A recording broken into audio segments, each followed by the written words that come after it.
Iamaki was able to respond to Gerber's great start to the season at COTA, but the first three races have all been sprint events. Today's longer format might prove a little trickier, not just because of the extra time, but because it will take place on the tight and twisty Laguna Seca.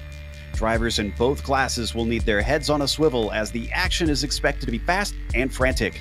In 60 minutes time, we'll see who gets bragging rights at this classic sports car track as we get ready to watch round 4 of the iRacing Kamel GT series.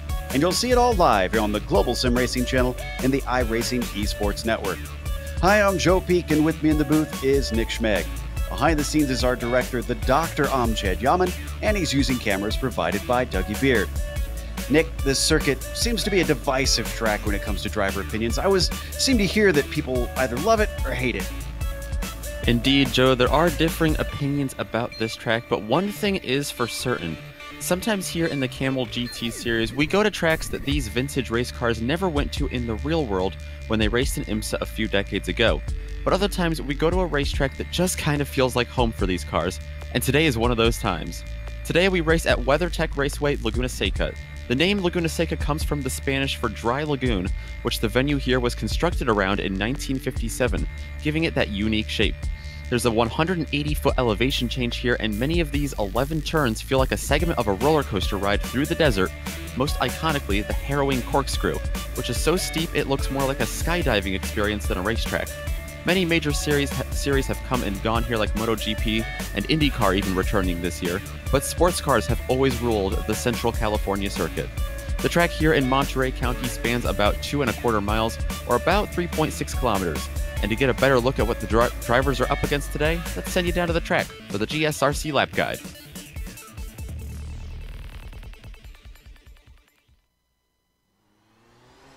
All right, we've got Clayton McLeod in the GSRC Nissan, so let's do a lap around Laguna Seca.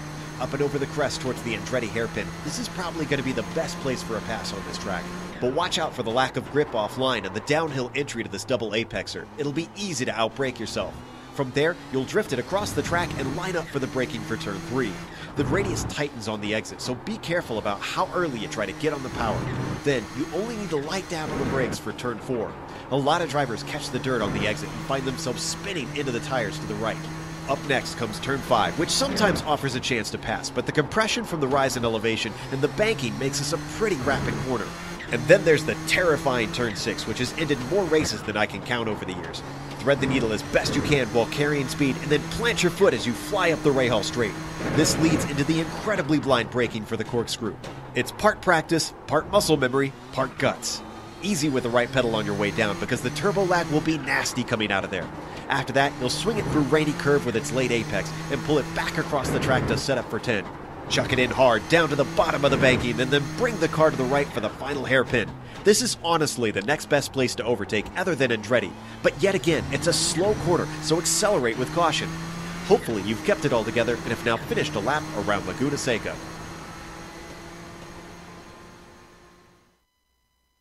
From inside the cockpit, you really get a feel for how steep that drop is through the carousel. And hopefully it's not a steep drop for anybody down the points after today's race, because we could see some problems after these 3 rounds. Fabian Gerber actually moves back up to first. Phil Lake is, Fabian Gerber has been in first. It's Ardo Iamaki who moves up into third place, with his win. Phil Lake sitting there in second place has had a phenomenal season. And then John Keefe finds himself dropping 1, but still, this is higher than we've seen John Keefe in quite a while in the point standings. Martin Craytree rounds out our top 5 of the GTPs. Looking at the GTP Lights, which is effectively an amateur championship, not a whole lot has changed, just Johnny Bell and Mike Kopak swapping around. If anything, it's looking like Hideki Koivisto is going to be difficult to beat if he continues this sort of progress. We'll see if today he's able to keep that up. What about in the Audis, the 2 championships we have there, Nick? Well, first of all, the Nissans have been very competitive after 25% of the season this year. But the Audis, after 3 rounds, 7 different drivers have found themselves on the podium. The only one that's been there more than once is Rob Olenek. He's at the top. He's on a 2-race win streak coming into Laguna Seca, and he's got a 23-point lead over Ben Lafter, who had a fantastic week last week at COTA. He moves himself up 2 spots. He's jumping Milan Arnozzi, who falls down to third. Nicholas Mukano stays in fourth. And Dennis Neidhart, another one of those drivers, did not get going last week. He falls 2 spots, but still hangs on in the top 5. We do also have the GTU category, which, like you said, Joe, it's effectively an amateur category for the Audis. Caden Bean and Reed Miller tied for the top of that one. So even in the amateur category, the competition very fierce here. Michael Haynes and Sergey Serbin both moving up, but look at the separation. 1 and 2 points back from first to fourth. James Walker fell back to fifth. He's still 10 points back, though. Very exciting stuff happening over in the Audis. Certainly is. And you heard us mention that this is a longer race, so why don't we run down the details real quick. 60 minutes long instead of the usual 40. Now, that is incorrect that you see on there. They will have a stop for fuel in this race today. We expect both classes, although there's some debate over whether or not the Audis can make it. We have seen them try that before at some tracks that aren't as thirsty, but I don't know. We'll see about that today. Scoring gets you 25 points for a win in each of the classes. Now, as always, this race is brought to you by the iRacing Esports Network. If you would like to see more of IES in your YouTube feed, well, you'll want to subscribe. All you got to do that is click the subscribe button. It's a big red one on their YouTube page, and you'll get not only the Kamel GT series, but all of the official World Championship series here on iRacing.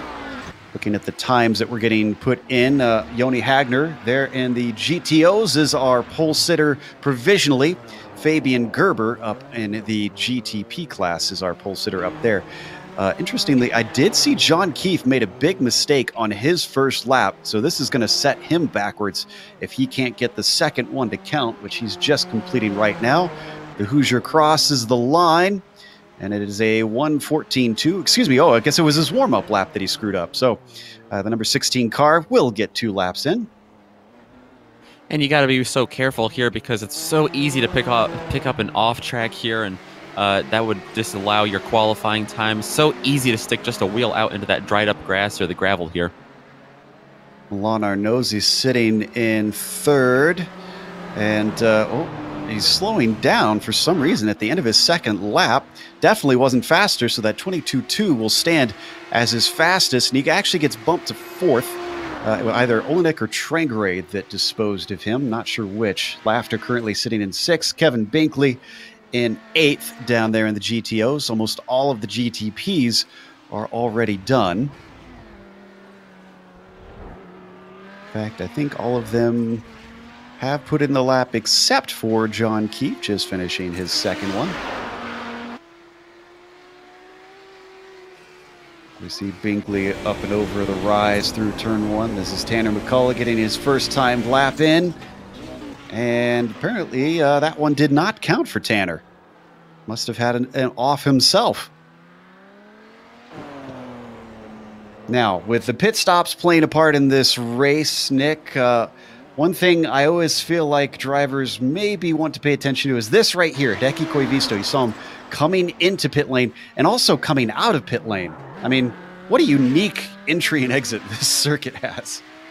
Yeah, it's, I mean, the track is narrow enough, and then you get into the pit entry, and especially that pit exit. It's nearly impossible to exit the pit road here without kicking up a little bit of gravel down into turns one on the inside of the Andretti hairpin there. It's so tight. It's so tough to get through there. You saw a little oopsie there from Tanner McCullough trying to get everything he can out of qualifying here, and he sends it into the tire barrier.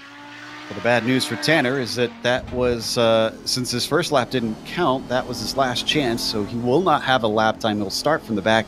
Kevin Binkley also getting a little bit of practice in on his pit entry. Just about a minute 40 left. I'm seeing if we have anybody still looking to set that second lap time, and I think the only one is John White, who currently sits in 10th in the GTOs. Does have enough time to complete this one. There's a couple drivers talking about how hot the track is right now. It's about 101 degrees right now, so very slippery out there. Throwing them off after a cooler practice session, it sounds like. Well, hopefully it doesn't get hotter. We had a Lotus 49 race earlier this morning. Believe it or not, it went up to 122 degrees. Wow. On the tracks. Yes, we were all gobsmacked. I couldn't believe that it had got that hot out there. So as John White seems to be on not the best of laps, struggled to try and get it into gear down through Rainy Curve. Is this going to be faster than his 24.2? Second to last on the timing sheets of the cars that have put a time in. He comes across the line, and this one is going to be a 25.2. So a second slower, unfortunately, for the number 17 car. That wraps up our qualifying. So your starting grid for today of something of a sort of small field is going to be Fabian Gerber up at the top with Justin Albrecht returning. Glad to see him back in the mix. He tends to be fast. He'll be on the outside of the front row.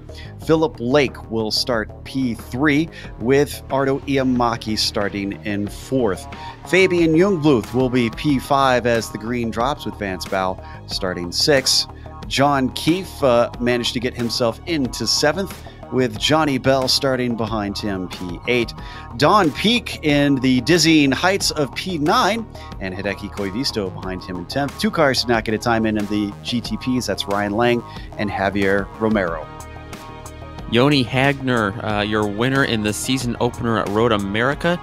He is going to have to pull over in the Audis. Rob Olnick going to be alongside of him, though. And like I said earlier, he's on a 2-race win streak. Phillip Island and Coda looking to make that 3 in a row today. Rob O, very fast up there, starting second. Ove Traingrade, Milan Arnosi, Nicholas Mucano, some more very fast drivers behind them to round out the top 5. 6th place goes to Ben Laughter. 7th is going to go to Reed Miller. Gregorio Buscemi going to be alongside of him. Kevin Binkley, John White, and Michael Haynes, the last drivers to get a qualifying time in. Tanner McCullough, he is going to have quite a bit of work to do, starting back there in 22nd overall. Same with Dennis Neidhart, another one that didn't get a time in. And Dave Peterson down a couple further spots, going to round out the Audi field. So we talked about the traffic. Well, I think it's a bit merciful maybe that they have so few cars out there today. We're looking at 12 GTPs. And from there, it'll be 13 GTOs if they all line up anyways. Hopefully nobody will be out of this race before the green even drops as they wait behind the Porsche pace car. If I may annoy some of the European viewers, this is an American series, the Camel GT. I know that we heard some debate last week of whether it's a safety car or the pace car. I say if it's an American series, we call it the pace car over here. Silence. I seem to have offended some in here already. As we get ready for the Porsche to lead them around on the pace lap, up and over. Now, we talked about some of the difficulties and working our way around you. You mentioned the corkscrew. One of the ones that tends to get overlooked, I guess, because it just doesn't have a name, and I feel like it deserves one. Turn 6. My goodness, that no matter what car races this circuit in, I feel like turn 6 is scary no matter what you tackle it in. Yeah, it definitely is. It's uphill and to the left, but at the same time it kind of dips down in the middle, right in the apex of the turn. And there's that big curb on the inside there. It's hard to you want to send it as flat out as possible through there, but you also have to lift off the gas. Sometimes you even have to touch the brake through there depending on what car you have, and it's so easy to get the car unsettled and off into the gravel coming out of that turn. So many of those turns actually here at this track. This being one of them, down through turn 4, another fast right-hand kink. And then they're going to start climbing uphill once again here into turn 5. So very, very curious to see what will happen with the fuel strategy. The Nissans, we are very certain, will need a pit stop. They will not be able to make the 60 minutes without coming in for some fuel, but we're wondering about those Audis. Last time we saw them manage to make a no-stopper in the 60-minute races, Nick, was at Detroit, which is an admittedly slow course. I don't know. Do you think Laguna Seca is slow enough that it'll permit that? Yeah, it's pretty slow in some portions, but a lot of reasons it's slower is because there's so much hill to climb here. So you are burning off a lot of fuel. Not too many amazing places to save fuel on this track. I'm with you. I don't know if that's a very viable strategy going into today. I think you might want to bank on having to pit. We'll find out soon enough. Here comes that Porsche pace car up to turn 10, heavily banked right-hander. They're going to hand over control to our pole sitter, Fabian Gerber. And we go racing for 60 minutes. Pace car is in. Coming around that final hairpin, waiting patiently, looking to avoid wheel spin. Ooh, Gerber checks him up big time. That's going to give him a nice little jump over second place, Justin Albrecht. The dirty torque driver tries to cover off the inside. Philip Lake already looking on him. Holds the middle of the road to keep his teammate behind him. This is going to allow Arto Iamaki to have a look, but he slots back into P4. Otherwise, looks clean in the GTPs. Let's go to the Audis. Joni Hagner and Rob Olenek side by side. They just got single file out of Andretti. Hagner keeps the lead. Ove Traingrade behind him in third. A little bit of checkup behind them from fourth on back, but everyone slowly and finally getting into single file here, clean in the GTOs as well.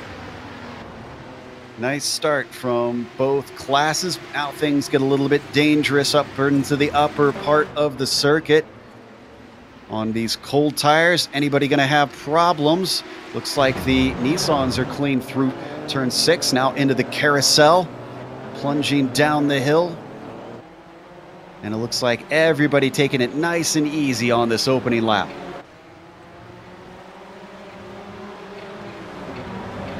Already our GTP class coming to complete lap 1. I can report that the GTOs also made it through very well. We did have a few did not start, sadly. Javier Romero and Michael Haynes didn't make it to the grid today. So we watch the battle up at the front for those GTOs. Hagner starting to stretch away before they even complete that first lap. He's got nearly a second over Rob Olenek, our winner last week at COTA, trying to give chase. He's got Ove Traingrade close behind. Yeah, Joni Hagner, your winner in the season opener. Olenek, like you said, won the last 2 races, but Hagner was not competing in those last 2 races to give Olenek that competition. So definitely expecting Hagner to be able to pull away, at least here at the start. Not sure if he'll be able to keep that lead, though, later on in the race. At least it's a better start for the Norwegian, Ove Traingrade. Last race earlier this morning in the Lotus 49, he dropped back multiple positions in the first lap. This time he stays in third, already starting to hound Rob Olenek slightly. Gets a good run up the hill, but passes into the corkscrew, can be marginal, especially this early in a 60-minute race, so he's just going to hold back. Circuit of the Americas did not treat Ove very well last week either. Oh, and we had a problem in turn 6. Who was this? Looks like Kevin Binkley. Oh, ahead of him, it looks like Neidhart might have been involved in this as well. It was indeed. He tried to catch the car and it spun back on track. He got hit by Binkley and Buscemi as well. We're going to watch it one more time here from above. A little bit of contact with Tanner McCullough as well. He almost got through there. Very scary ride for Tanner through that, Mick. Multiple cars having close calls. Let's watch from Tanner's view. Looked like that last little clip we saw of it, that he clipped that inside curb too much. The Canadian manages to keep himself in P9. Well, we were discussing turn number 6 right on the pace lap here, just how dangerous that is. And we've got our first casualty from that turn today. Unfortunately. Oh, and I think Reed Miller about to be overtaken. We're watching the GTPs, but down in P6, side-by-side action. Miller was slow through turn 6. Ben Laughter trying to take it side-by-side through the carousel. But unfortunately, Miller is just a tough nut to crack. Laughter going to fight back on the outside here. If he can hold that line, it'll switch back to the preferred line. I think he's going to have it here, down into turn 11. Got to gun it off the corner. He finds the traction. Nicely done. Laughter never giving up. That's going to give him P6 over Miller. One thing that's surprising me so far is Artu Iamaki, who didn't qualify as well as we're used to seeing, is still stuck down in 4th, is not able to do anything with Phil Lake.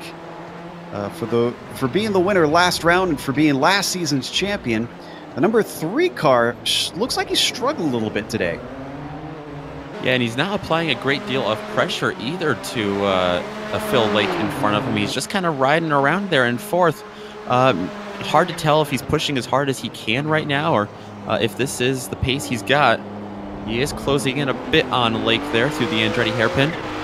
Driver who certainly has pace is Gerber. You saw at the top of your screen, set the fastest lap of the race so far in that number 2 machine. Back from Lake at Iamaki. Both of them just kicking up a little bit of dirt on the exit of 4. Let's jump back down to the GTOs because Olenek, who continues to fall back from Hagner, also is falling into the clutches of Trangarade. They've got Milan Arnozzi behind them and Nick Mukanos waiting for any sort of battle to erupt for P2. They break for the Andretti hairpin. The Norwegian not quite close enough to overtake the American here. Well, this is very similar to what we saw last week at Circuit of the Americas in the GTOs. The leader stretching away, but then the battle for second was 3 or 4 cars train for the whole race. The difference is that Olenek was the one stretching away in the lead last week. Now he's part of the battle this week. And looking back from Olenek, there's a little bit of damage on the front of Trangarade. I'm not sure where he got that. Maybe just clipped a curb too hard, because I don't recall seeing him hit anyone. Oh, speaking of clipping the curbs, there goes Olenek. A little bit off track through turn 6. Ove Trangarade pounces on that. He's got the inside into the corkscrew. Not good enough on the brakes. Here comes Olenek back at him. He's going to take the place back. This is really allowing Arnozzi and Mukanos to reel these guys in too. Arnozzi going to look for a way around Trangarade on down on the inside here. Can't quite make it work. Down into turn 11. Trangarade looked to the outside for a moment. Now he's going to try to get around Olenek. Ooh, hot on the brakes, but the Norwegian manages to keep from running into Olenek. Olenek gets the shot off the corner. Ove does not. Here comes Milan a second time, this time around the outside of the first corner, but they've got a break for Andretti. And once again, Ove Trangarade. Oh, a big slide, way too hot out of the hairpin. An over-under move from Milan Arnozzi. Battle not quite over yet. Ove tries to come back to the inside of turn 3. Swapping spots multiple times. Milan still wheel to wheel as they come to turn 4. And he gets a shot from the back from Nick Mukanos. It was a beautiful move down into turn 1 for Arnozzi. He timed that perfectly and he read it like a book. He's finally going to find a way around Trangarade. He clears him. He gets that third place position. And now the battle is Trangarade and Mukanos, it looks like. So like Ove missed a gear on their way towards turn 5. Just seemed like he suddenly slowed. Whatever the case, that certainly helped Rob Olenek, who's pulled the gap a little over a second over this train of 3 and can now finally set his sights to Hagner ahead.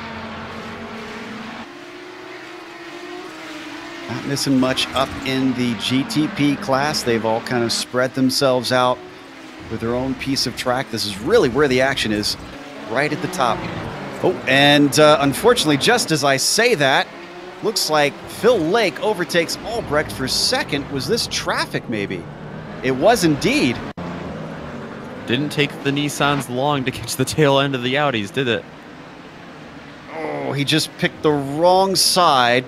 That was Gregorio Buscemi, and you can't really fault Gregorio, I don't think. It seemed like he was just running his racing line, and unfortunately that took him to the outside of the corner where Albrecht decided he wanted to go.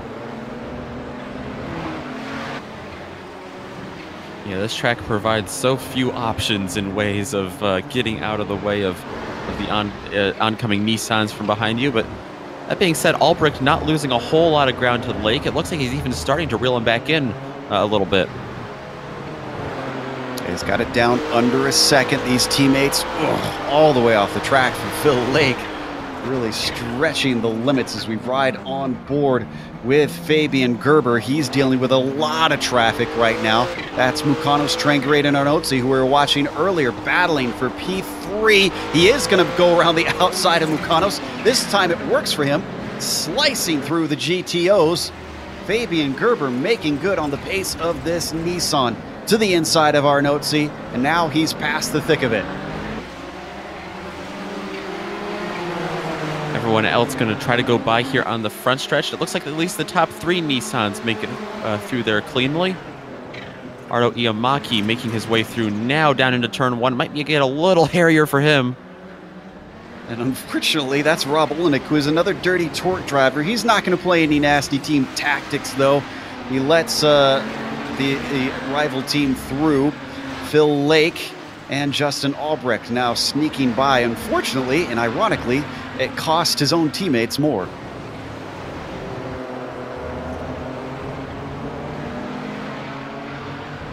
can see the gap that also opened up to Iamaki. Sorry, go ahead. Looks like we had a problem involving John Keefe around the last lap. I think this was in turn number 6 he had an issue. Let's take a look at the replay. Looks like he did find the wall. Climbing up the hill towards turn 6. Oh, well, the apex is certainly not there, but there's the wall. Got it going once again, but this slots him down to 9th. Now, did we have an issue with Hideki Koivisto? Because I see he's come into the pits, or is he just running an alternate strategy? See, about 11 seconds he was stationary. This might be an alternate strategy. I don't see too many issues with him. He was running in a little bit of traffic, but I don't think he picked up any damage from that. So we jump back to 2nd place. Albrecht continuing to try to apply pressure to Phil Lake. See if he can get this one away from him. They climb up through 6. They are within sight of Fabian Gerber, so they might not want to battle each other too much, lest they lose the former champions up in their windshield. Yeah, and they don't want to battle each other too much because, you know, especially seeing that this 2.25 mile track brought them up to the rear end of the Audis only within about 11 minutes. So they're definitely going to get that opportunity once again to close in on Gerber. The problem is that Fabian is just so good getting through traffic.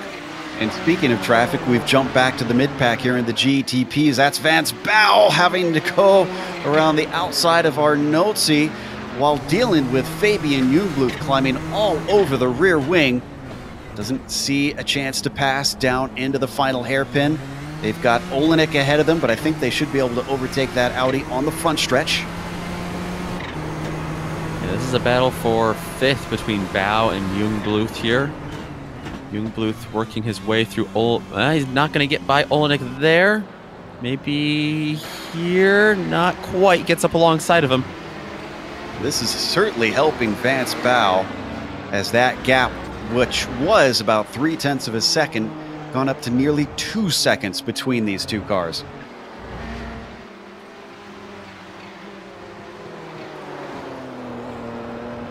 We're only a quarter of the way into the race. We've seen some good action, but also a fair bit of patience. Maybe knowing the extra 20 minutes could offer more opportunities. Drivers thinking long term. Arnotzi, who we watch once again, still trying to chase down Olenek. He has left Trangrade a little bit behind him. The number 12 car, who had probably the best season we've ever seen out of the number 12 last season, looking to garner another podium. Yeah, Arnotzi picked up multiple wins last season. I think it was 3 or 4. Might be wrong on that, but he hasn't picked up any wins yet this year. In fact, he's only had 1 podium. That came at Phillip Island when he finished 2nd. So Not the start to the season I'm sure he'd like, but looking good so far here in the early stages of this one. Certainly still has chances to make good on how he's looking today. We ride on board the tail of this train. This is Nick Mukanos in the Dirty Torque car. Excuse me, no, that's not the Dirty Torque car. That is, you check my notes on what team he's racing for. Oh, it is Dirty Torque. Okay, his paint looked different from the other guy, so second guessing myself.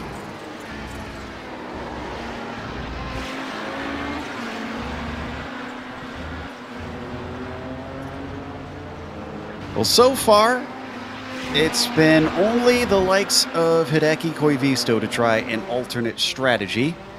Everyone else seems to be either splitting it in half or taking a late stop. And the Finn certainly running some decent lap times. So while he is a ways back from most of the fields, he's actually only 12 seconds behind the next car up, which is Ryan Lang.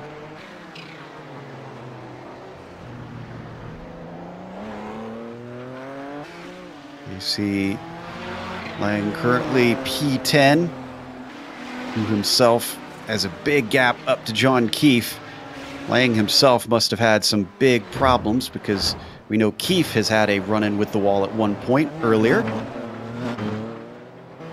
If I could have a little bit of nepotism here, how about a little credit for Don Peak, sitting 8th place, which is not bad for him. That'll be a nice little haul of points if he could stay there. And he's catching Johnny Bell. Yeah, I was just about to say, he could be looking at 7th, depending on what he could do with this traffic. They're going by Mukanos and Trangarade, but Pete going to get stuck between them momentarily.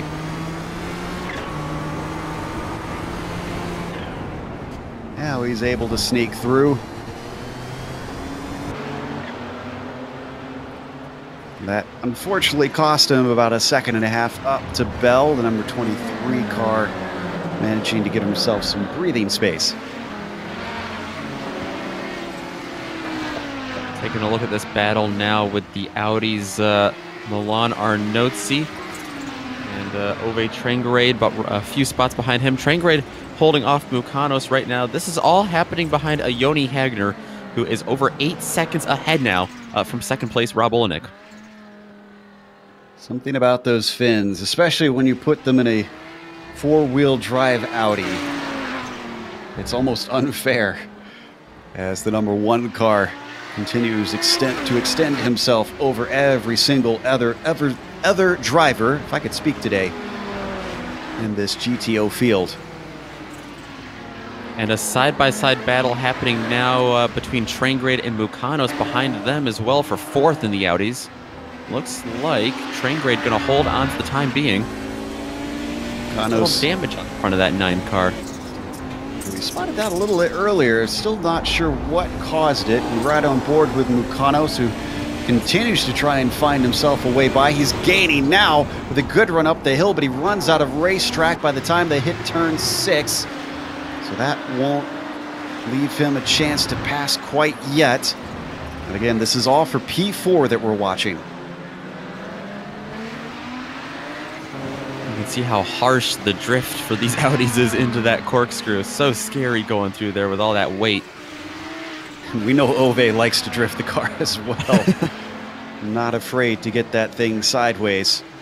Now, as we've been watching this, I can report that Phil Lake has not only closed in on Fabian Gerber, he's got it down to within half a second.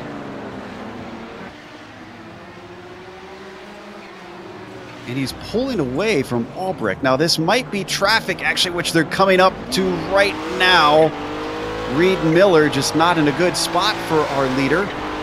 Gerber loses out a few more tenths to Phil Lake. Talk about a repeat of last week. It's starting to look the same here in the Nissans.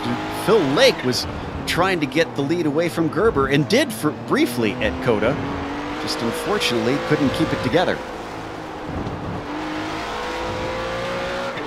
Phil Lake being very aggressive here. Saw him get into the gravel just a little bit ago. They're being split right now by Ben Laughter, the number 14 Audi.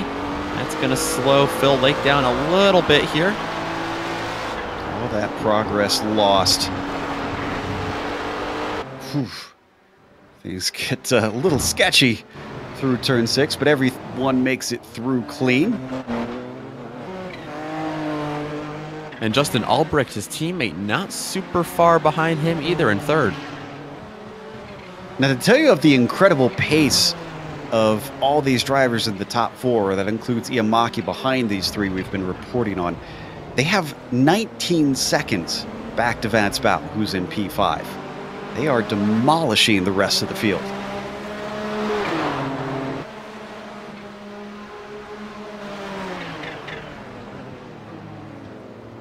"20 minutes in now, 1/3 of the way through this race. Your leader in the GTPs is still Fabian Gerber, who started it from pole. Same situation down in the GTOs. Joni Hagner up at the front. It is now up to 10 seconds there for the Finn. He's going to let Don Peak lap him. Who's, oh, excuse me, no, Peak was ahead of Keefe earlier. Thought he had recently made that pass. Got myself confused. Yeah, John Keefe fighting back from that incident he had earlier when he got in the tire barrier. He is definitely got the pace back. He's moving up, and Don Peak not too far ahead of him for that 8th place position. Right on board with the Hoosier. Even though I know he races from Club Ohio, I can accurately say that Peak also racing as a Hoosier. Oh, and we have more pit stops. Phil Lake coming in.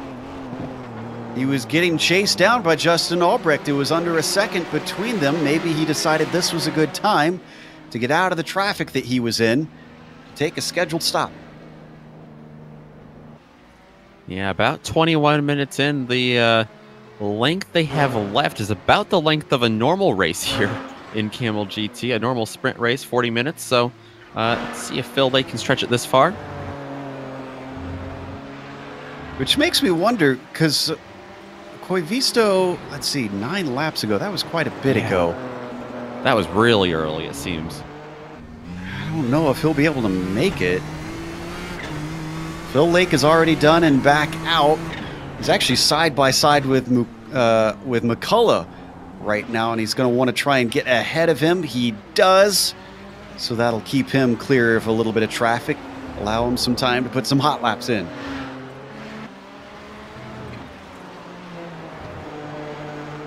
It's going to move Justin Albrecht, his teammate, up to second, and he, let's see if he comes into the pits this time. No, he's going to stay out, so it looks like a pretty early strategy for Phil Lake coming into the pits. Well, if you can't beat him on track, beat him in the pits. We'll see if that works out for the Dirty Torque driver. And Mukano's finally got by Ove.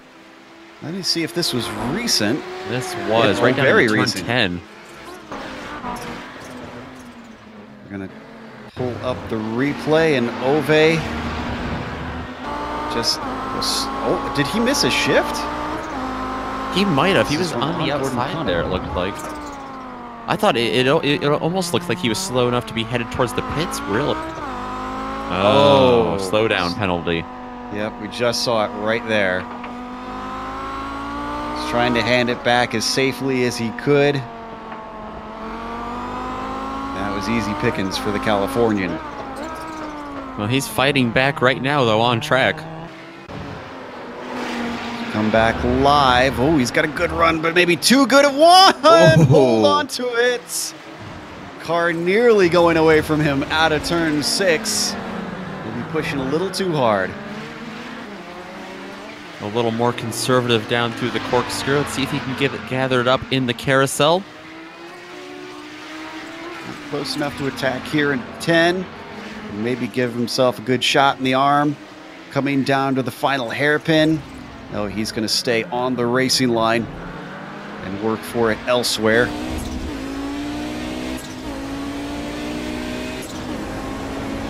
Up and over turn 1.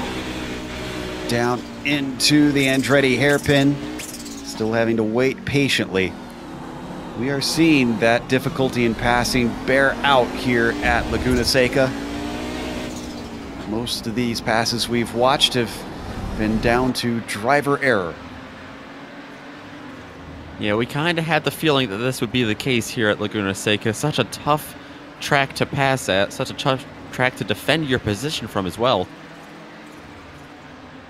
Stays with him. Up through turn 5, climbing the hill once more. This is where we saw a scary moment just a lap ago for Trangarade. He's a lot smoother this time, but also doesn't really give himself an opportunity. They've got lap traffic in the form of Vance Bow, 4th place in the GTPs, getting ready to overtake them. He's going to sit behind and wait patiently. Gets one of them. Trangarade put a lap down. And what about Mukanos down to the inside? This is actually going to slow Mukanos up. And Vance Bow can't get the power down off the corner. He's a little bit slow as well. Unfortunately for Ove Trangarade, just cannot find an opportunity. Fabian Jungbluth, that next car coming through. Oh, it's getting tight through there. Trangarade going to be stuck on the outside. That did not go over well for him in terms of catching Mukanos. And that is Phil Lake, remember, one of our early stoppers, who's now stuck behind his teammate at Dirty Torque. He gets by. He was right underneath Fabian Jungbluth before that traffic. Now he's got to fight his way forward once more.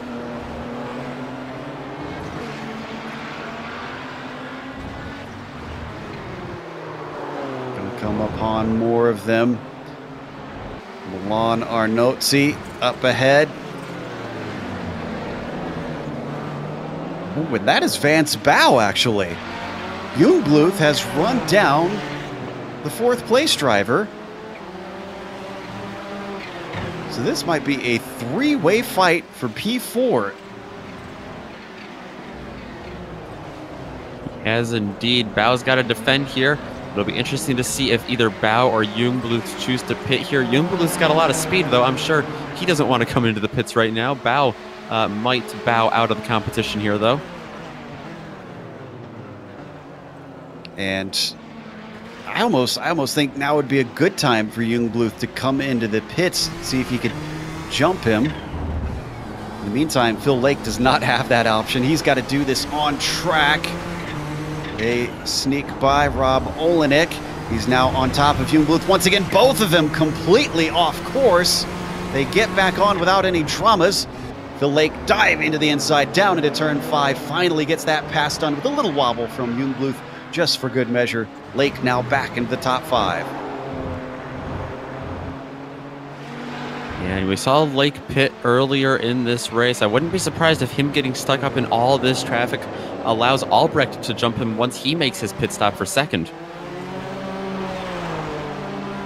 And I'm not sure if we had a scheduled stop for Don Peak. He had a long stop, 34 seconds compared to 16 for Phil Lake. That's put him back to the back of the pack of the GTP car still running. I don't see any damage on the car, so I'm going to assume that was a scheduled stop. As the sun goes behind a cloud, cooling things down slightly. It has thankfully gone down to 90 degrees Fahrenheit out here. Conditions getting grippier. Switched back to the battle for P4. Mukanos still leading Trangarade ever since Ove's mistake in the corkscrew. He's been banging at the door, trying to see if he can get that position right back from Nick. No such luck thus far.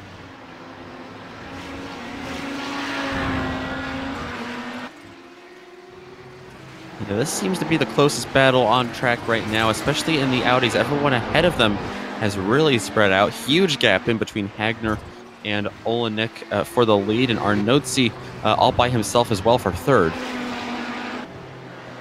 As we go to the prototypes, Phil Lake has now caught Vance Bow. He's to the inside, down into the final hairpin, and makes easy work of him. Using a little bit of traffic on top of it. Let's watch from on board Lake's view. This was Kevin Binkley, the Audi they were trying to get around, the number 8, who's 3 laps down from a very early incident he had. And this got tight. Yeah, brave stuff. Not often you see 3 wide in that hairpin, but that moves Phil Lake back up to 4th. How much of this battling has cost him, though? Remember, he was fighting with Justin Albrecht, his teammate, and also trying to chase down Fabian Gerber. And that alternate strategy, in the end, is meant to try and give himself a little bit of an edge over those two. There you see Iamaki. Meanwhile, Laughter has pitted from the GTOs.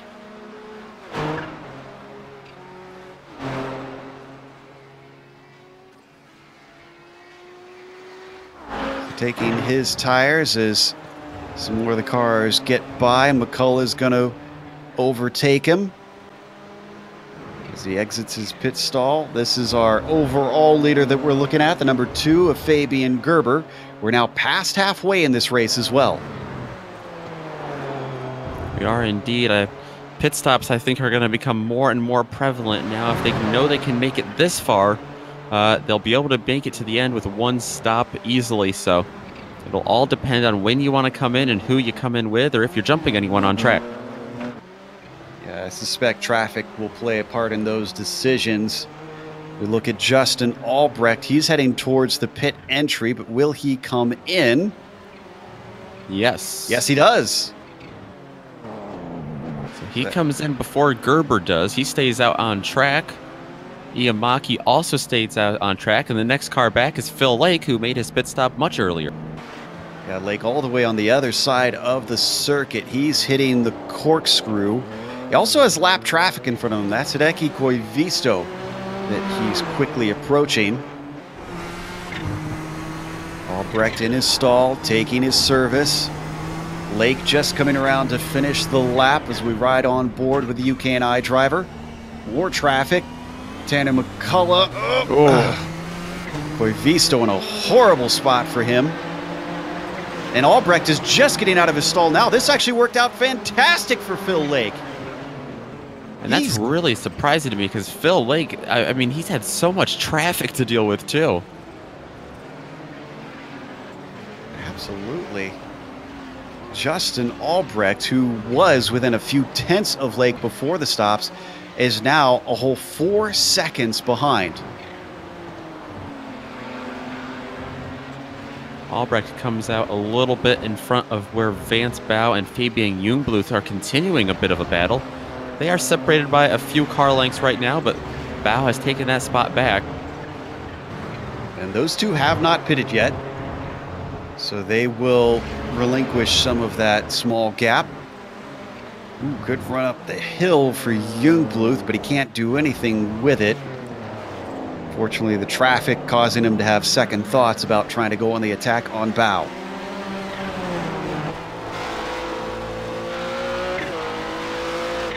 Still waiting on plenty of our GTOs to pit as well. I think Kevin Binkley is taking his scheduled stop. Actually, he's been there a while. So not sure what happened in the number 8. Pretty sure the only one to take a scheduled stop so far down there is Ben Laughter. He's currently running 10th. See Joni Hagner electing not to take his stop this lap. Rob Olenek continuing to run second place, but a big gap of 12 seconds behind Joni Hagner. Both of the top GTP drivers also staying out, Gerber and Iamaki. Iamaki wasn't able to come into the pits anyway. Rob Olenek was kind of blocking the entry for him when he went by him. Well, the eternal fight continues on screen. This is for P4. That's Mukanos you see in the car ahead. The white and red car behind is Ove Trangerade.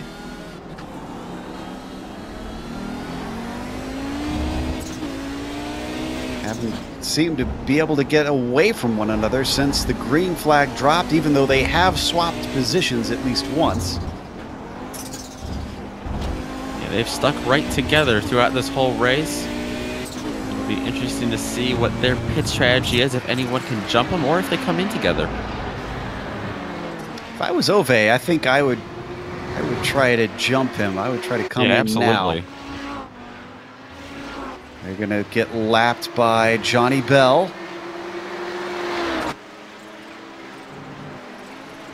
Johnny Bell being chased by John Keefe right now. He's actually not too far back from making up another spot. Keefe, who qualified this race in 7th, is actually only down to 8th because of his problems. He's yet to take his pit stop. He's not going to take it this time. They're going by Nick Mukanos. At least Johnny Bell was. Keefe, unfortunately, going to have to try for another corner to do that.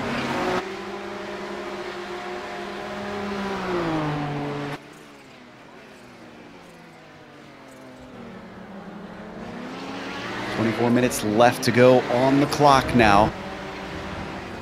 Oh, Ryan Lang just had a little bit of an issue a few turns ago. He was trying to get around Reed Miller, and this is a very interesting save he had in the gravel.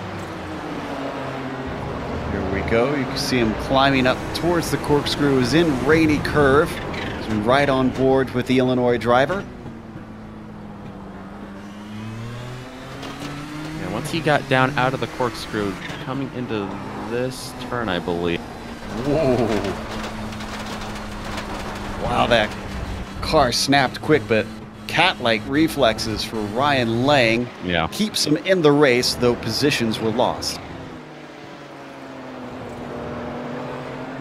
Oh boy, Albrecht has caught up to Lake, and very, very quickly it is down to 3/10.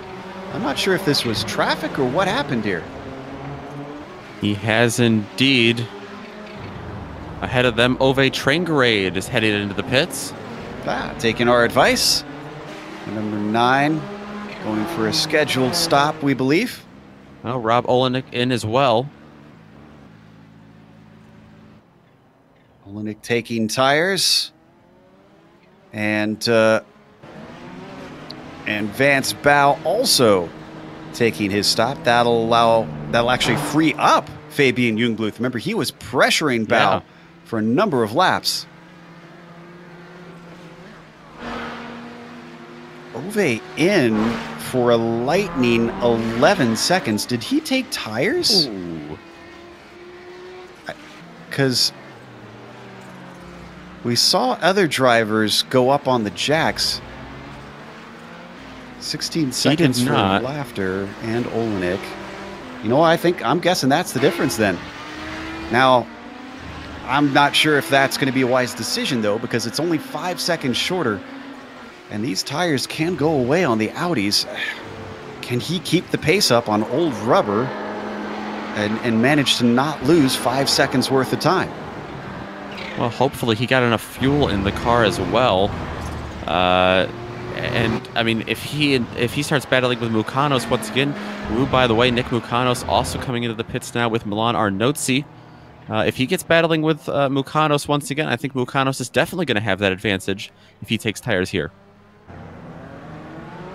And Jungbluth going to take his stop.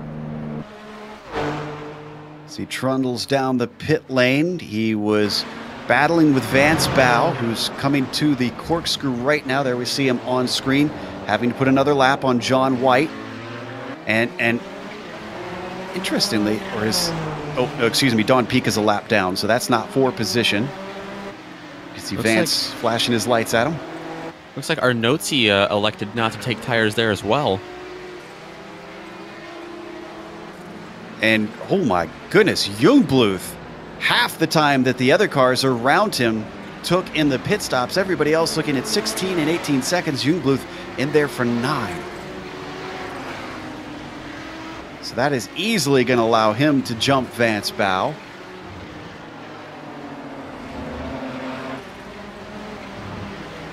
Well, fascinating, differing strategies that we're getting out here in this series. With 20 minutes left to go, to see the rest of the GTPs come in. What will this tell us about Hideki Koivisto, who pitted nearly at the very beginning of the race, and we worry that he won't be able to make it to the end. Don't forget, we're still waiting on Joni Hagner as well, the GTO leader, who has a huge gap. So he shouldn't have a problem maintaining that, assuming he has a clean stop. Yep, he's heading up through turn 6 right now. Now his gap that you see back to Olenek, that is exaggerated because Rob has taken his scheduled stop. Both the Dirty Torque cars, Albrecht and Lake, slide through before the corkscrew. Right in on board with the Finn. Pit entry coming up. Does he decide to come in this lap? Does he stay out? He's going to stay out.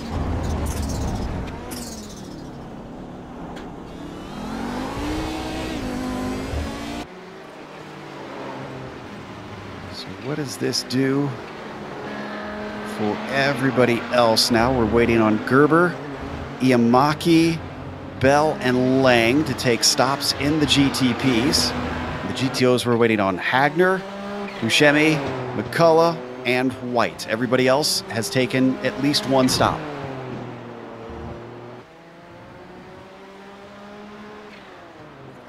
Gerber certainly not going to take it this time around. Getting ready to start lap 34.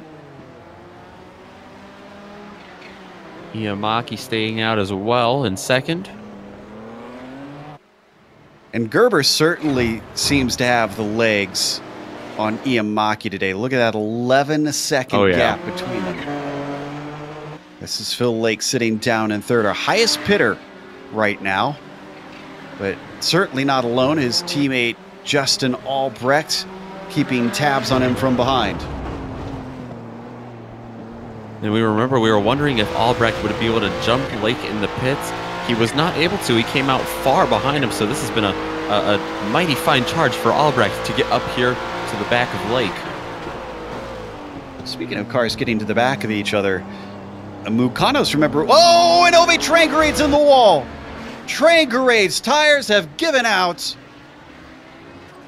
This is in turn 3. I was just getting ready to comment that Mukanos had run him down, and we think it's going to be easy for him to overtake Trangerade since he didn't take tires.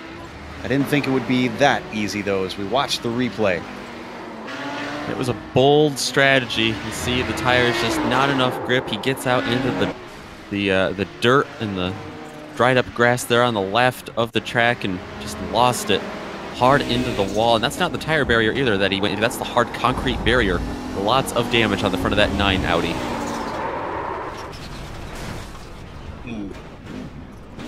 We saw from the Scandinavian driver's view as returns to the track. That unfortunately puts him down to 6. Gregorio Buscemi manages to scalp a spot due to that. Granted, he's not got a huge gap. And Oh, Tanner just had a bit of an incident. And there goes another one. Hit twice by Ben Laughter, who's already taken his stop. He's in a hurry to get through. That does cost him another position. Was Tanner trying to pit there, or was he just trying to let him go? Yeah, I think he was definitely pitting. He was definitely a lot slower and then just got bumped out of the pit road. I would think he would be able to pull farther off left. No, yeah, you're right. I think you're right. He was just hadn't had the chance to get all the way in there. So one extra lap unintentionally for the number 6 car, as well as a position loss. John White, who also has not pitted, with all that melee happening, managed to sneak into P8.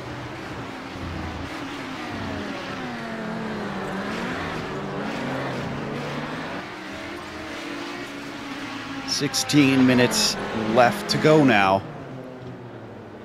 And let's see, Hideki Koivisto, 26 laps currently on this stint. the leaders on 36 laps. So he might actually be able to do this. Oh, and our leader in GTO is in. Hagner finally taking his stop. We don't expect Olenek to be able to catch him. Same deal for Fabian Gerber. But Yamaki's going to stay out and lead a lap. So at this point, now actually, where is Lake going to come out in regards to Gerber? He wasn't too far behind when Lake pitted. Coming up to turn 11 now, still battling with Albrecht behind him. Hard on the brakes for both of them. Albrecht really locked it up there. Oh, and that might be costly because Gerber's just getting out now. You can see them coming over the hill in the background. It is not going to be enough, though. And Gerber manages to come out ahead of Philip Lake. Indeed he does. And yeah, I was wondering if Lake would have enough momentum even then to catch him. No, looks like Gerber is long gone. Yeah, that gap between them about 3 seconds. So Lake slightly lost out through the pit cycle, but it gives Fabian Gerber a slight bit of breathing room. We believe he will re-inherit the lead if he doesn't throw, if one of the other cars doesn't throw their race away, kicking up the dust out of turn 6.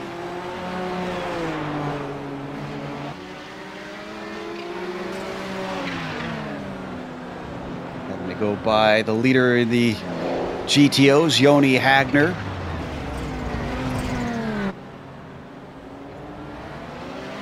Still, that battle for third between Lake and Albrecht, not able to separate. That might change once Iamaki himself pits, who stays out for another lap.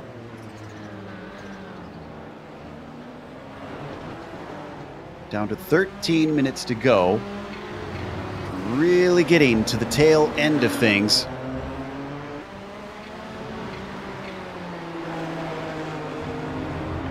Pretty certain at this point that Koivisto will be able to get to the end, because I see Iamaki on 38 laps. I'm pretty certain they have. Whoa! And Phil Lake out of turn 5 whips it around, handing it over to Justin Albrecht. Phil Lake's been struggling in that part of the track 5 and 6 for the last couple of laps now. We've seen him get out into the gravel. Even that last lap before this finally got offline a little too much there and swung it around like you said. Take a look here on board with him. On board with Albrecht. Yeah. And what this does do is Iamaki just pits right now. And Lake, not sure, will Lake be able to get out ahead of Iamaki? Think it'll be awful tight. Ardo's going now. Momentum in favor of Lake. He's got the speed, but he's also got lap traffic. That's Don Peak and Joni Hagner just ahead of him. But look at the lap traffic on the pit lane. John White, unfortunately, exactly where Iamaki wants to be, almost 4 wide. As Phil Lake manages to get the inside of turn 3. You can't get tighter than that.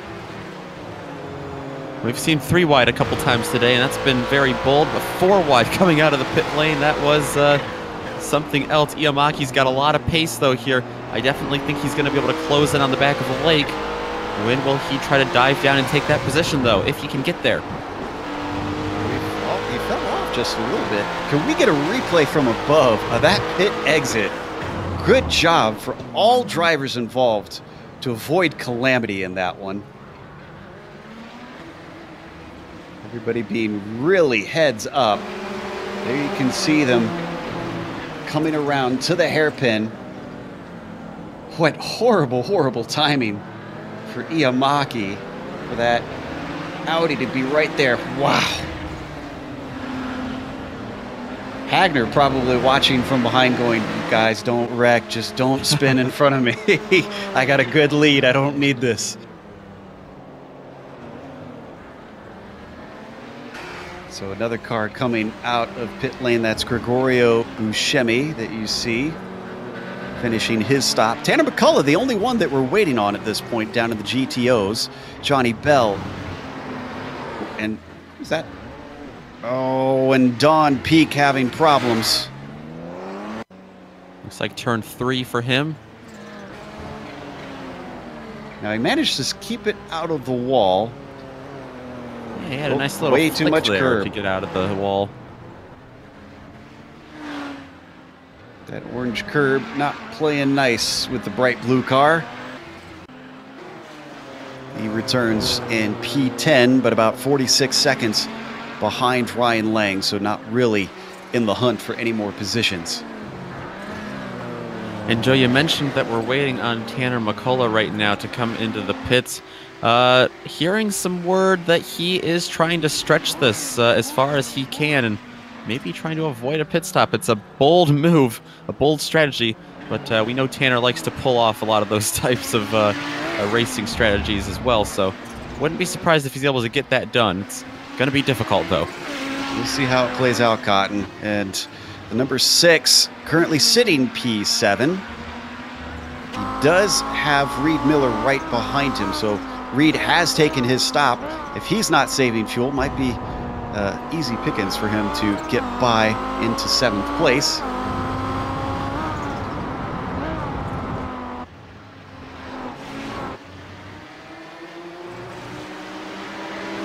Nine minutes left on the clock. So can Tanner McCullough stretch this one out? We wondered if it's feasible. I'm actually kind of curious. Did they have engine mapping on these Audis?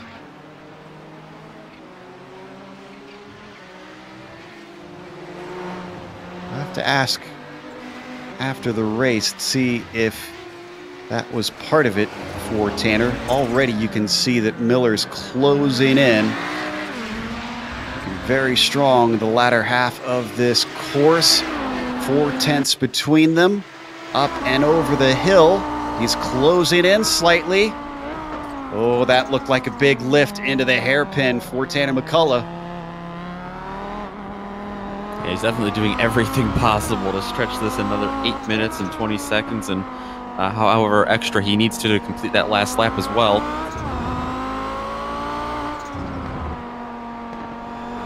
We are getting some information fed.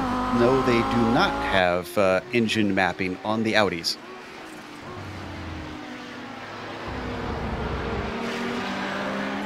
So Tanner's going to have to pray to the fuel spirit of Scott Dixon. See if he can stretch this out just that little bit longer. And while these two looking close to swapping, we're keeping half an eye on Arnozzi and Mucanos, who've caught each other. It's been a while since those two have been fighting this race. Well, I believe Arnozzi was another one, like Ove Traingrade, that did not take tires in the pit stop, so he might be struggling a little bit with the handling of that car late in the run as well. Yeah, I'm seeing 12 seconds for the number 12 car. And meanwhile, we still on screen are seeing McCullough dealing with intense pressure. If he makes it to the end without a stop, credit to him for holding back Reed this long.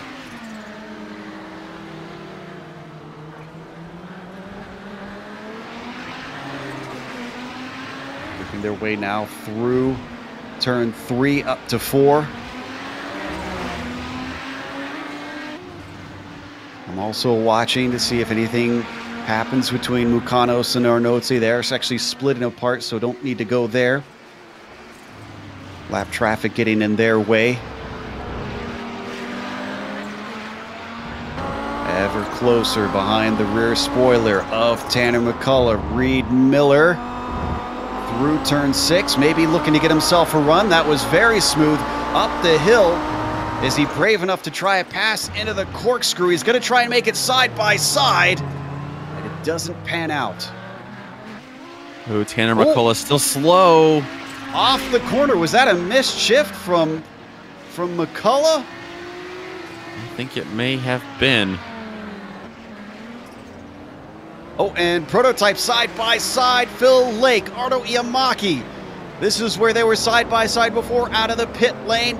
Not willing to give it up. Phil Lake moving himself back ahead, but only momentarily. Oh, they come together. Iamaki tips Lake around. Just side by side, right in the middle of his car. Phil Lake gets a little bit of a tap and goes off into the gravel. Iamaki keeps going, though. And that, unfortunately, means that Phil Lake finds himself in the dirt and dust of the dry lake bed. Let's watch from on board. I wondered if they could make it through here too wide, and might have been a little bit of net code involved.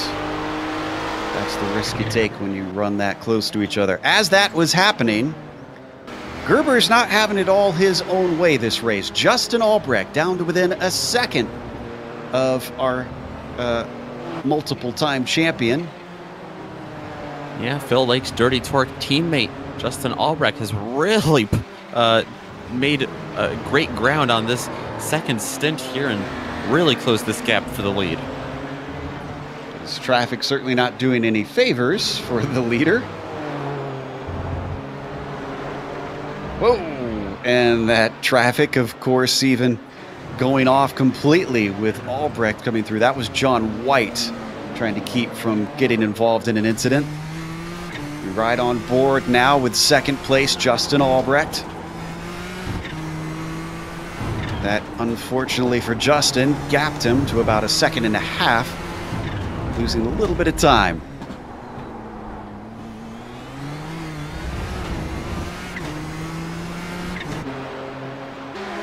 Tell you what, ever since Miller got past McCullough, Tanner is certainly managing to keep hold of the back of Reed. And in fact, he might have a pass opportunity here up to turn 6. Depends on how brave he is. He's got a nose in. But a little bit wide at the apex, given space. Reed Miller maybe a little bit too polite, and that loses the spot back.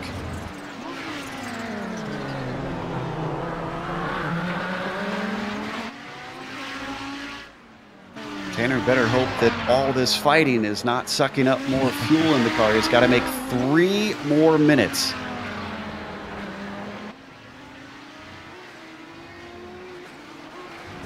This is our closest fight in the race.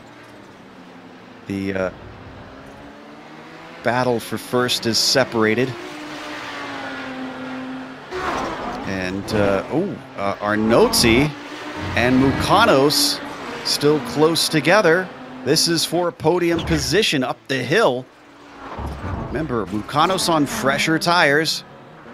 Arnozzi, they pitted on the same lap, but Milan trying to stretch this single set all the way to the checkered flag. And we saw how much of a struggle it was for Ove train grade on older tires, so this is a heck of a drive for Milan Arnozzi on these tires as well here to be able to hold off Nick Mukanos, who was pretty far behind him.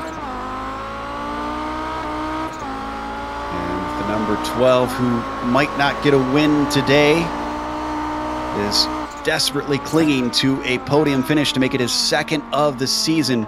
2 minutes left to go.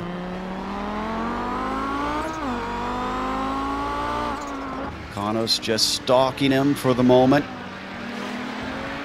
making sure that he keeps Milan Arnozzi honest. GTP drivers have all pretty much split apart from each other. It's going to take some traffic or a mistake for us to see a battle towards the end. In fact, we got 2 laps to go in this race because Gerber just crossed the line. Let's stick with this battle. This is again for P3 and the GTO class. Arnozzi defensive there through the corkscrew. Obviously feeling a little bit of pressure. Mukanos coming around turn 10, looking a little strong. I don't know if he's strong enough for an attempt into 11. He stays on the racing line, tries to cut it a little wide on entry to get himself the shot off the corner, but it doesn't pay off. Arnotzi keeps the gap.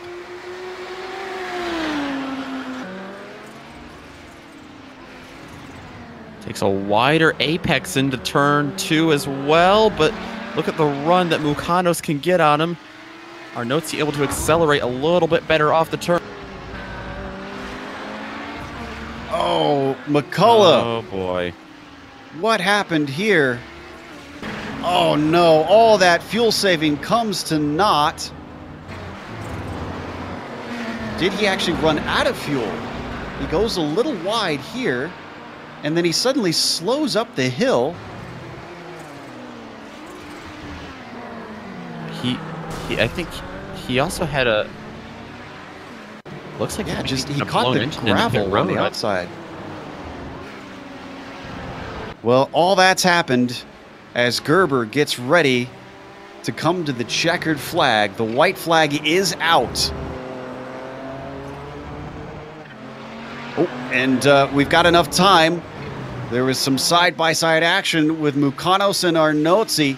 He took a go at him through Rainy Curve. Now he's going to try to go around the outside. Maybe switch back. Oh! Oh, wheel spin. Oh, big wheel spin for Mukanos. Mukanos putting everything on the line, getting as heavy on the right pedal as he can. And he's going to take a late apex into turn number 2 once again. Yeah, Arnotzi a little bit late into the corner, but let's go to Fabian Gerber to the checkered flag. A win for Fabian here at Laguna Seca, leading Justin Albrecht home. Got a little time before we need to get to Hagner. I'm watching him as we keep the cameras on this battle. Arnotzi with an incredible defense. Can he withstand the pressure for a half a lap more? Joni Hagner's coming up to the final corner.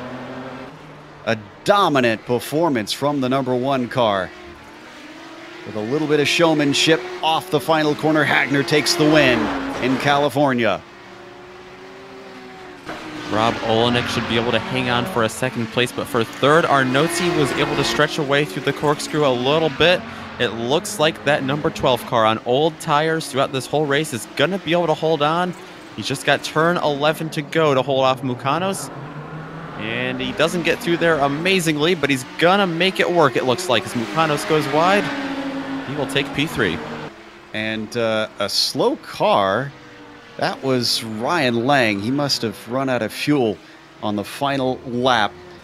That's going to close things out here on the Global Sim Racing channel for Kamel GT, but the broadcast is not over. We'll have the unofficial results as well as driver interviews. And then don't forget, we've got all the upcoming races on your screen during the break here on GSRC.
Welcome back to Laguna Seca here in California. We just watched round 4 of the Kamel GT series. In the end, Fabian Gerber continues the dominant run he's had this season. He's only lost one race on the broadcast. Justin Albrecht tried to chase him home, and it was Ardo Iamaki with another podium, but just did not seem to have speed today. Phil Lake, who was fighting with Ardo at the end of the race, unfortunately wound up having to settle for P4. And then Fabian Jungbluth, the first car lap down, gets 5th place. Vance Bow, credit to him, coming home P6 with Hideki Koivisto. Alternate strategy to go from 10th to 7th out on track. Then you've got Johnny Bell coming home P8th, Ryan Lang in 9th, and Don Peak finishing 10th. John Keefe rounds out our finishing GTP cars, taking 11th. Joni Hagner is going to pick up his 2nd win of the season in the GTO class, followed by another driver with 2 wins, Rob Olenek, who's going to finish 2nd. Milan Arnauti saw that fantastic battle at the end of the race. He will get 3rd place, the final podium step, over Nick Mukanos, who really gave it his all at the end. He will still finish in front of Ben Lafter, who's going to come home in 5th today, gaining 2 spots from the beginning. He swapped that with Ove Trangarade, who had some later race problems on old tires. He finishes behind him, followed by Reed Miller, Gregorio Buscemi. John White had problems of his own. Tanner McCullough also involved in an incident. Kevin Binkley, Dennis Neidhart, Dave Peterson, and Michael Haynes. Haynes actually with a did not start here towards the end of the field. We've got our winners ready to talk to us. The first one up, Fabian Gerber in the GTP class. Hello. Fabian, it looked, hello. It looked like Justin and Phil were kind of keeping you honest for most of the race, especially Justin at the end. Yes, he was. He got closer and closer because I had some trouble in traffic again, but I didn't feel like he was really fast, just as fast. So it's difficult on this track to overtake. So I felt quite safe if nothing would happen. What was the traffic like out there today? This known for being a little bit of a tricky circuit for multi-class racing. It actually went okay. I just had one situation near the end, which was very hairy, but I didn't know if it was my mistake or his. Maybe he just didn't realize I was coming through, or but that's all. Everything else went really well. I just could dive inside, or you can't drive around the outside in most corners. That makes it a bit more difficult, but when you're in the braking zone, it's no problem. And the screwdriver is the corkscrew, is very difficult if you get someone there. I kind of like calling it the screwdriver. I might have to start referring to it as that. What this circuit, known in real life for being very dusty and slippery because of the wind kicking up all the dirt onto the track. Did you experience that a lot out here in iRacing, or did it stay pretty grippy? No, I had the same actually. Maybe it's very well simulated because especially the fronts, if you overheat them, it gets very slippery, and some corners are more understeering than others. So maybe because of the dirt, I don't know, but it felt very slippery. Well, congratulations on withstanding the pressure and taking your 3rd victory of the season, sir. Thank you very much. Thank you. See you next week. Fabian Gerber, our winner here today. Winner in the GTO class, Joni Hagner, ready to talk to Nick Schmeg. Absolutely. Joni, it was a dominant performance like we're oftentimes used to seeing from you. Saw you get the win a couple weeks ago in the season opener at Road America, and you come back today for your 2nd race of the season and your 2nd win. Yeah, thank you. It was a really nice race, and look at real clean from my perspective. Yeah, it looks like a very clean race. You know, you didn't. It's always good when you have a win that doesn't get you a lot of screen time, because that usually means you're pulling away from the rest of the battles. Did you have any issues? We saw you stay out pretty late in pit strategy. When you have that big of a lead, do you even focus on pit strategy, or do you just come in when it's comfortable? I came a bit earlier than I wanted because there was a 3-car Audi battle in the front, and I don't want to cause any troubles there. And yeah. Your last race we saw you was at Road America, a track that, of course, deals with traffic a bit more, but a 40 race at Road America compared to a 60-minute race at Laguna Seca. You dealt with traffic a lot more today, and did you push the issue a lot with traffic, or did you have just a lot of patience, knowing you had a lot of time to kill way back to second place? I take it really easy in the after the first lapping, so I lifted a lot and take it really easy and lost a lot of time, but I wanted to make safe finish because I got margin for that. Yeah, had an 18 second over an 18-second lead over Rob Olenek on the last lap. Heck of a race, and we love seeing you out on the track. Anytime, any indication of when you'll be back for the next race this season? Soon, maybe next week. All right, we've got Sebring next week, and I believe that's in the sunset. So hopefully we see you there. But Yoni, congratulations today! Another fantastic race by you. Yeah, thank you. Hi, Mom. I think that's the first time we've had anybody say that on air. Surprised after 6 years. We've got Phil Lake with us, though. He finished just off the podium in the GTP class. Phil, this seemed like you had a lot of excitement. You raced your teammate some, but then at the end of the race with Ardo Iamaki, talk to us a little bit about the pit cycle, because the pit exit, it looked like it was nearly 4 wide for a second. Yeah, that ended up being a lot closer. After I had the spin when I was battling with Justin, I didn't expect to be anywhere close to Arto when he came out of the pits. But yeah, that got exciting there for a few seconds. This circuit certainly seems to give a fair bit of excitement, and I was a little worried coming in that the already chaotic Kamel series might give us a little bit too much chaos around here, but I was impressed with how traffic was dealing with one another out there. Yeah, no issues with the traffic. I had a frustrating race for a lot of other reasons, but the traffic was pretty good. It's a tough track to pass because there's not really any slow corners, so we catch extremely quickly. So looks like Gerber's going to be the one to beat this season with 3 out of 4 wins. Sebring coming up, the bumps kind of throw a little bit of, I'd say, a joker into the deck. Do you think you can use the chaos of the bumps over there to maybe try and steal a win? I'm not sure, hopefully. I've always gone quite well in the Audi at Sebring, so hopefully it translates across, and we'll see. I'm still looking for that first win.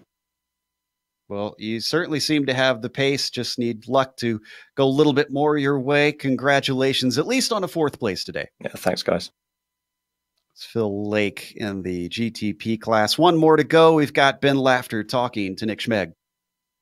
Yeah, Ben, another solid performance for you today. It's your second top 5 of the season, and your 2 races that weren't top 5s were a 6th and 7th. So I'd say we haven't seen you much in this series before, but a pretty good day for you today. Yeah, among this crowd, a top 5 is pretty solid. You know, I'm a second-tier driver, so that's solidly where I belong.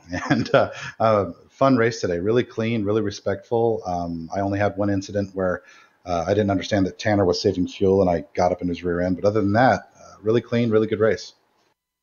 Yeah, besides that little bobble there with Tanner, with him coming towards the pits, didn't see you too much today. You were by yourself, weren't involved in too many battles. Was traffic a big factor for you today, or were you all pretty much alone for the race today? Well, after, Reed and I were really close in the early going, and I thought we were going to get stuck together, but we got split up by traffic and just never got back together. So yeah, it was mostly quiet for me. It was just trying to me against the track and making sure my fuel strategy was going to work out okay, which it did. Yeah, and another thing I'm curious to ask an Audi driver is we saw a couple varying strategies in the GTOs today regarding tire strategy. Did you take tires there on the pit stop? And if so, did that really help? Because we saw a couple of guys be able to stretch it without tires. So I don't know how much it helped. I passed Ove at the end, and I don't know if he was struggling on tires or had damage or what, but I pitted right at the midway point. If I were to pit anything after that, I would not have taken tires. but pitting right at the midway points when you're taking the most fuel, and so you spend the least amount of time taking tires without fuel. So strategically, the earlier you do it, the more it makes sense. But I mean, if I were pitting at the 45 or 50-minute mark, I certainly wouldn't have. Yeah, Ove was one of those that did not take tires and actually found himself turned the wrong way around at one point because of that. But a couple of drivers ahead of him, like Milan Arnozzi, did not take tires either and made it work. So before we let you go for today, anyone you want to say thank you or a shout out to before Sebring next week? Yeah, just Yoni's mom. Well, I'm sure she will appreciate it. She's getting a lot of love and attention today. But Ben, another solid top 5 today. We're seeing a lot of progress out of you this year, and we're looking forward to what the rest of the season has in store. Thank you, guys. Good show as always. I love the sense of humor of the drivers in this series, but we're going to close up today. And before we do, a big thank you to the Kamel community for bringing us back for another season of coverage as well. Thank you to iRacing for putting us on the iRacing Esports Network. Again, if you enjoyed this, make sure and subscribe to them by going to their YouTube page and clicking the subscribe button.